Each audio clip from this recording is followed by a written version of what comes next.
아멘. 오늘 말씀 가지고 하나님이 형통하게 하시리라는 제목으로 느헤미야 말씀을 함께 나누기를 원합니다. 우리 토요일 새벽에 계속해서 느헤미야 말씀으로 은혜를 나누고 있습니다. 느헤미야는 당시 최강 페르시아의 고위 관료였습니다. 그러나 유대 민족, 그 이스라엘 백성들을 사랑하고 하나님의 마음으로 예루살렘 성을 회복한 사람이었죠. 즉 느헤미야는 하나님의 마음을 알고 그 마음에 공감하며 철저하게 준비했던 지도자였음을 우리 성경을 통해서 알 수 있습니다. 제가 그 느헤미야 말씀을 가지고 제가 지난 시간에 역경지수라는 개념을 설명을 드렸습니다. 그것은 지금도 사회학에서 사용되는 개인의 어떤 능력 수치를 의미합니다. IQ 아시죠? IQ 지능지수, EQ라고 하죠. 감성지수. 그것처럼 개인이 어떠한 어려움과 문제를 극복할 수 있느냐, 이겨낼 수 있느냐, 그것을 얼만큼 감당할 수 있는지에 대한 능력치를 의미하는 것이 바로 역경지수 AQ라고 합니다. 그 AQ에 있어서 세 가지로 구분이 되는데요. 첫 번째는 그 문제가 있을 때 도망가는 사람이 있어요. 도망가는 사람. 두 번째는 그 대부분의 사람들인데 문제가 있을 때 그 자리에 안주해버리는 사람, 그 자리에 머물러 버리는 사람이 있어요. 그에 반해서 세 번째 부류가 있는데 그 문제를 도전하고 극복하는 클라이머, 즉 산을 올라가는 등산가처럼 그 문제를 도전하고 오르는, 이겨내는 사람이 있다는 거죠. 느헤미야가 바로 그런 사람이었습니다.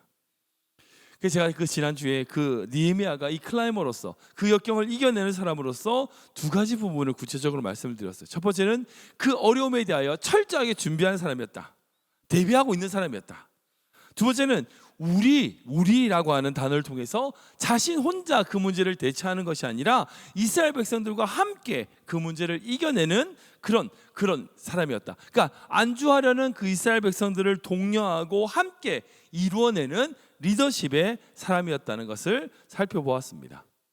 근데 그런 역경지수, 그 역경지수가 있는 그 느헤미야가 그 문제를 이겨내고 그 어려움을 이겨내는 것에 있어서의 모티베이션, 즉 동기가 있다는 거예요. 오늘 이 부분을 좀 구체적으로 살펴보기 원합니다. 세상에는 수많은 지도자들이 있죠. 지금 동서고금을 수많은 지도자들이 있었습니다. 쓰임을 받았던 그런 위대한 지도자들, 그리고 욕먹는 지도자들, 수많은 지도자들이 있었죠. 그런데 그런 지도자들 중에서 다 성공하고 다 좋은 결과를 내었나? 아니죠. 좋은 결과를 낸 지도자들인가 하면 그렇지 못한 지도자들도 있습니다. 근데 그 이유가 뭔가? 그것에 바로 그 지도자가 가진 동기, 모티베이션에 있다는 거예요. 자신이 권력을 가지고 힘을 가지고 싶은 동기로 지도자가 된 사람은요, 대부분 독재자라든지 폭군이 되기 쉽습니다. 그렇게 변해요. 왜냐하면 자기에 있어서 가장 그 동기가 힘이었거든, 권력이었거든요. 그 힘을 위해서 어떤 일을 했고 그 힘을 가지려고 뭔가를 했기 때문에 그 힘을 가지면 그 힘을 잃어버리지 않으려고 자기에게 반항하거나 저항하는 것에 대해서 참지 못하게 되는 그 폭군으로 변하는, 독재자로 변하는 경우를 볼 수 있습니다. 근데 그에 반해서 백성들을 더 잘 살게 하고 국민들을 더 행복하게 하려고 하는 동기를 가진 지도자들이 있었죠. 우리나라의 세종대왕 같은 분들, 정조 같은 분들, 그런 분들이 있죠. 근데 그분들에게 힘은 왜 필요하냐? 자기를 위한 게 아니에요. 그 사람들, 백성들을 행복하게 하기 위하여 힘이 필요하다는 거죠. 백성들을, 국민들을 이롭게 하기 위해서 힘이 필요하다고 말하는 지도자들이 있습니다. 그래서 그런 지도자들을 성군 내지는 좋은 지도자, 위대한 리더라고 말합니다. 근데 솔직히 우리가 그 힘을 가지기 전에 그 사람이 가지고 있는 동기를 바로 알 수 있을까요? 절대 모르죠. 그러니까 그런 지도자들이 많이 생기는 거죠. 인간은 알 수 없습니다. 그래서 수많은 폭군과 독재자들이 등장하게 되죠. 아무튼 지도자에게 있어서 무엇보다 중요한 것은, 그런 역경을 이겨내는 사람에게 있어서 무엇보다 중요한 것은 권력이 아니에요. 그것을 향한 그의 동기라는 거예요. 오늘 느헤미야를 보면요, 그가 가졌던 두 가지 형태의 동기를 관찰할 수 있습니다. 첫 번째는 뭐냐? 외형적인 동기예요. 우리 17절 말씀 볼까요? 같이 읽겠습니다. 시작. 후에 그들에게 이르기를 우리가 당한 곤경은 너희도 보고 있는 바라. 예루살렘이 황폐하고 성문이 불탔으니 자 예루살렘 성을 건축하여 다시 수치를 당하지 말자 하고. 아멘. 예, 무슨 동기예요? 이스라엘 성이 없음으로 말미암아 받았던 수치, 그런 멸시, 이거 당하지 말자는 거예요. 이 성이란 것은요, 겉으로 이제 번지르하다 그런 외형을 얘기하는 거 아니죠. 바벨론에 의하여 무너졌던 그 예루살렘 성, 그것 자체가 뭐냐면 이스라엘은 멸망했다는 증거잖아요. 다른 말로 얘기하면 하나님의 이름을 욕되게 하는 수치의 상징입니다. 여러분, 지금 예루살렘 성을 다시 회복한다고, 그 성을 짓는다고 해서 지금 뭐 느헤미야가 페르시아와 전쟁을 하자, 그 말 아니잖아요. 그거 아니에요. 당시 중동 전체가 페르시아 제국에 모두 정복된 상태이기 때문에 작은 국시장 같은 것이 있을 수 있어도 전쟁을 위해서 성이 필요하진 않을 수 있어요. 그런데 성을 회복하자, 이것은요 단순하게 어떤 도둑이든지 이런 약탈을 대비하자는 것도 있지만 하나님의 이름을 회복하자, 그 수치를 회복하자는 거죠. 이건요 겉으로 보여지는 외형적인 동기입니다. 이스라엘 백성들이 그동안 받았던 수많은 민족들에게 받았던 조롱, 상처, 그것들을, 외형적인 것들을 회복하기를 원한다는 거예요. 근데 또 다른 동기가 있어요. 우리 18절 말씀, 내적인 동기인데 읽어보겠습니다. 시작.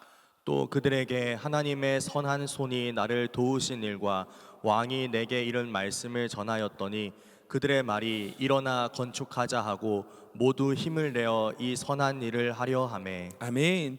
이 동기는 바로 하나님이 함께 하신 선하신 손, 하나님의 인도하심, 그 수치를 당했던 이스라엘 백성을 두고 마음 아파하고 기도하고 있을 때에 하나님의 선하신 손길로 술관원이 되었고, 그 이후에 예루살렘 총독으로 부임하여 예루살렘을 회복하는 그 모든 것이 하나님의 계획에 있다는 거예요. 이것이 바로 어찌 보면 느헤미야의 내적인 동기입니다. 외형적으로 그렇게 성을 세우냐 안 세우냐, 그게 아니라 그 성을 세우는 것이 뭐다요? 하나님의 뜻이라는 거예요. 하나님의 마음이라는 거예요. 그 하나님의 마음이 거기 있으니까 내가 그것을 하기를 원한다는 거예요. 이것은 느헤미야가 가지고 있는 내적인 동기예요. 여러분, 이 두 가지 동기, 외적인 동기와 내적인 동기, 이 두 가지 중에 어떤 게 더 강력할까요? 어떤 게 더 강할까요? 어떤 것이 우리 인생을 더 강하게 붙들어주고 이끌어줄까요? 어떻게 생각하십니까? 제가 우리 아이들 이제 성경의 대교를 이제 교육시킬 때, 어릴 때 동기부여를 했던, 그렇게 교육을 시키려고 동기부여했던 방법들이 있었어요. 우리 아이들이 초등학교 들어가기 전에 유치원 다닐 때 그때였던 것 같아요. 우리 집에 냉장고 앞에 이제 포도 그림을 딱 붙여놓고 착한 일, 좋은 일 할 때마다 이제 스티커 같은 거 점수를 매겨가지고 그 점수가 쌓이면 아이들한테 맛있는 거, 뭐 갖고 싶은 장난감, 뭐 이런 것들을 이제 동기부여를 해줬던. 야, 점수 포도 뺀다, 뭐 이런 식으로 아시죠? 예, 해보셨을 거예요, 다들. 예. 한동안 아이들한테 먹혀요. 그 포도를 받으려고 막 착한 일도 하고요, 예, 싸우지도 않고요, 예, 말도 잘 듣고요, 밥도 잘 먹고요, 뭐 그랬던 적이 있습니다. 흔히들 보상이라고 하는 방법으로 외적인 동기를 줌으로써 아이들을 바르게 가르치는 거죠. 그게 필요하죠. 필요합니다. 근데 어느 순간이 되면 어떻게 돼요? 아이들이 더 이상 포도에 관심이 없어요. 동기부여가 안 돼요. 외적인 동기를 아무리 주려고 해도 더 이상 그것이 동기부여가 안 되죠. 외적인 동기라는 것은요, 좀 어찌 보면 즉각적인 효과를 줄 수는 있지만 지속적으로 줄 수는 없어요. 그 외적 동기가 이루어지면, 또한 어찌 보면 어느 시점까지 그 외적인 동기가 이루어지지 않으면요, 그 동기는 사라져 버려요. 사그라져 버려요. 여러분, 더 강력한 동기는 외적인 동기가 아니에요. 내면의 동기예요. 내적인 동기입니다. 내적인 동기예요. 사무엘상 보면 사울 왕이 사울 왕 시절에 엘라 골짜기에 한 거인 장수가 등장합니다. 바로 골리앗이었어요. 그 골리앗이 등장해서 이스라엘 백성들은 막 모욕하고 하나님을 막 모욕했습니다. 그때 수많은 장수들과 군사들이 그 골리앗이 모욕하는 장면을 듣고 막 화를 냈지만 어떻게 해요? 못 나섰어요. 왜? 너무 강하니까. 골리앗이 그만큼 강력하니까 어느 누구도 나서지 못합니다. 그때 사울 왕이 어떻게 하는지 아시죠? 어떻게 하죠? 외적인 동기를 제시합니다. 만약에 저 골리앗을 잡으면 내 사위를 삼겠다, 내 딸을 주겠다. 돈을 주겠다, 재물을 주겠다, 전답을 주고 땅을 주고, 그리고 평생 세금을 면제해 주겠다. 어떻게 해요? 아무도 안 나서요. 아무도 나서지 않습니다. 사울왕이 주겠다고 하는 그 보상료, 그 외적인 동기료 정말 달콤한 것이에요.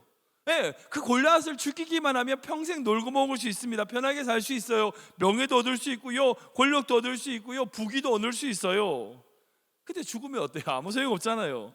아무리 그렇게 외적인 동기가 강력하고 달콤해도요, 그 두려움을 이길 만큼 되지 못해요. 되지 못해요. 그런데 한 소년 다윗이 그 골리앗 앞에 나서게 됩니다. 그 소년 다윗이 골리앗 앞에 나서게 된 동기가 뭘까요? 그가 사울왕이 주겠다고 했던 그 사위 자리, 돈, 어떤 그런 성공, 이런 것 때문입니까? 아니에요. 아닙니다. 다윗이 이렇게 고백하거든요. 길지만 좀 읽어보겠습니다. 우리 사무엘 17장 45절부터 47절까지인데 같이 읽겠습니다. 시작. 다윗이 블레셋 사람에게 이르되 너는 칼과 창과 단창으로 내게 나오거니와 나는 만군의 여호와의 이름 곧 내가 모욕하는 이스라엘 군대의 하나님의 이름으로 내게 나아가노라. 오늘 여호와께서 너를 내 손에 넘기시리니 내가 너를 쳐서 내 목을 베고 블레셋 군대의 시체를 오늘 공중의 새와 땅의 들짐승에게 주어 온 땅으로 이스라엘의 하나님이 계신 줄 알게 하겠고 또 여호와의 구원하심이 칼과 창에 있지 아니함을 이 무리에게 알게 하리라. 전쟁은 여호와께 속한 것인즉 그가 너희를 우리 손에 넘기시리라. 아멘. 아멘. 너무나 귀한 말씀을 가지고 딱 등장합니다. 너는 칼과 창과 단창으로 내게 나오지만 나는 만군의 여호와의 이름으로, 네가 모욕하는 만군의 여호와의 이름으로 내가 노라. 하나님께서 너를 쳐서 이 땅의 공중의 새와 짐승에게 먹이를 줄 것이고 하나님께 구원하심이 결코 창과 단창에 있지 않다. 전쟁은 여호와께 속한 것이다. 무슨 말이에요? 하나님의 이름으로, 그 하나님이 함께 하시는 그 내적인 동기로 그렇게 나아갈 수 있게 된 겁니다. 외적인 동기를 가지고요, 그 두려움을 이기지 못해요. 그러나 다윗은 그런 외적인 동기와 상관없이 물맷돌 5개로 골리앗 앞으로 달려갑니다. 이것이 가능한 이유는 다윗 안에 있는 그 하나님의 마음, 만군의 여호와를 향한 그의 열정, 그것이 그의 삶에, 그의 행동의 동기가 된 거예요. 그분으로 인한 그 의분이 다윗 안에 넘쳤기 때문이라는 거예요. 자기의 부족함, 자기의 연약함, 자기의 결핍, 그 모든 것을 뛰어넘는 내적인 동기가 그 다윗에게 있었기 때문이라는 거예요. 여러분, 오늘 본문의 느헤미야도 마찬가지입니다. 만약 느헤미야가 어떤 외적인 성공, 예루살렘 성 회복하는 것, 그것에만 그 느헤미야의 동기였다면요, 그는 결코 예루살렘 올 필요가 없죠. 술 맡은 간에서 높은 관원장으로서 누구 지시해가지고 좀 세워질 거 아니에요. 아니, 이스라엘 민족들을 사랑하고 도와주는 건 착한 마음, 이게 동기였다면 그 수상궁에서 더 이민자로서 힘들게 살아가는 예루살렘 이스라엘 백성들을 도와주셨을 겁니다. 일할 수 있었을 거예요. 더 높은 자리에서 더 많은 일을 할 수 있었을 거예요. 근데 느헤미야가 그렇게 힘들게 예루살렘까지 와서 그 예루살렘 성을 회복한 것은 바로 그 성을 회복하는 것이 하나님의 뜻, 하나님의 마음이라는 거예요. 그 하나님의 마음이라고 하는 내적인 동기가 그에게 있었다는 거예요. 사랑하는 여러분, 우리가 예수님을 믿음으로 말미암아 외적인 동기, 외적인 조건에 있을 수 있습니다. 우리가 예수를 믿음에 있어서 분명 어떤 외적인 축복 분명 구하는 거 나쁘지 않아요. 잘못된 거 아닙니다. 외적인 동기로 인하여 예수님을 믿을 수 있어요. 괜찮아요. 근데 거기서 그치면 돼요, 안 돼요? 안 된다는 거예요. 그것에는 분명 한계가 있어요. 출발할 때는 어떤 외적인 동기로 출발할 수 있어요. 근데 우리가 예수님을 믿는 이유가 그런 외적인 동기 때문이 되어서는 안 된다는 거잖아요. 안 돼요, 그렇게 되면.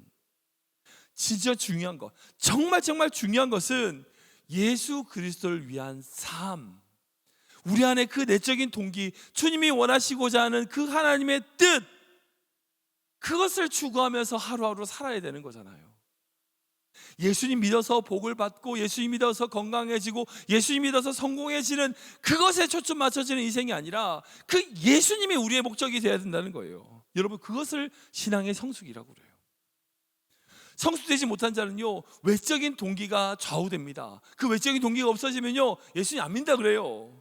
그럴 수 있어요. 그러나 적어도 그리스도인으로서 성숙된 자라면, 직분자라면, 주님을 사랑한다면 그 외적인 동기가 아무리 변한다 할지라도 흔들리지 않는 동기가 우리 가운데 세워져야 된다는 거예요. 그것이 바로 주님이 우리에게 주신 사명이에요. 사명. 그 영광을 위한 부르심. 그것이 우리의 동기가 되어야 된다는 겁니다. 말씀 정리하겠습니다. 느헤미야는요, 정말 하나님께 쓰임받은 위대한 인물입니다. 근데 그가 예루살렘 성을 회복했기 때문에, 그 쓰임을 받았기 때문에 위대하다? 아니에요. 아니에요. 예루살렘 성을 회복하냐 안 하냐 그게 아니라 하나님이 원하시는 것을 이룬 사람이었기 때문에 위대하다고 얘기하는 거예요. 만약 하나님이 원하시는 것이 예루살렘을 완전히 없애버리는 거다, 그러면 느헤미야 어떻게 했을까요? 철저하게 더 무너뜨렸을 겁니다.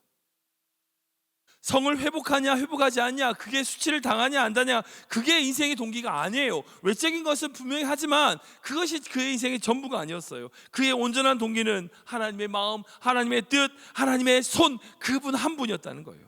저는 우리의 모든 성도님들이 느헤미야와 같은 성도 되시길 축복합니다. 분명 예수님을 믿음으로 우리의 환경이 변화되고 좋은 상황으로 바뀔 수 있어요. 축복합니다. 여러분들 그런 축복 받으시기 바랍니다. 우리 예수님 믿음을 말미암아 그런 외적인 환경의 변화, 좋은 긍정적인 상태 중요하죠. 근데 그게 우리가 예수를 믿는 이유가 돼서는 안 되는 거죠. 나를 위해 십자가에서 죽으신, 그리고 내 모든 것을 내어주신 예수님의 그 사랑, 자기 아들을 내어주신 그 하나님의 그 놀라운 사랑, 그 사랑이 우리의 동기가 되어야 돼요. 그분의 뜻이 우리 삶의 목표가 되어야 된다는 거예요. 내가 지금 뭘 받느냐, 내가 뭘 누리느냐, 내가 어떤 대우를 받느냐가 아니라 나를 통해서 주님의 이름이 어떻게 증거되느냐, 어떻게 높임을 받느냐가 우리 인생의 목표가 되어야 되는 거예요. 우리 교회 목표도 마찬가지죠. 우리 교회가 정말 그렇게 하나님의 뜻을 위하여, 하나님의 영광을 위하여 쓰임받는 믿음의 공동체, 그런 믿음의 성도 되시길 주님으로 축원합니다.